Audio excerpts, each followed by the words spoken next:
Hello, good morning. আজ সকাল হয়ে গেছে। আজকে আমরা এখন বেরোচ্ছি জগন্নাথ মন্দিরে। সবাই রেডি হয়ে গেছি। এ দেখো, ওই যে আমার বোন মিকি, এখানে চিকি। আমার হাই করো। এই যে তাকে হাই বলো। চলো মন্দিরে যাচ্ছি, যতটুকু যা ভিডিও করবো দেখাবো। বলো হাই বলো, বলো বলো, তাকাও।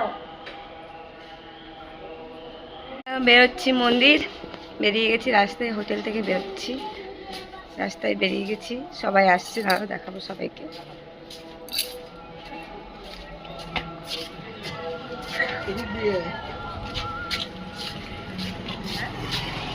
বলো, মন্দির যাচ্ছি, মন্দির যাচ্ছি, আমরা মন্দির যাচ্ছি। একে মন্দিরে রেখে দিয়ে আসবো। আপনারা আর ব্লগ নাও দেখতে পারেন, কারণ মন্দিরে সেবা করতে থাকবে।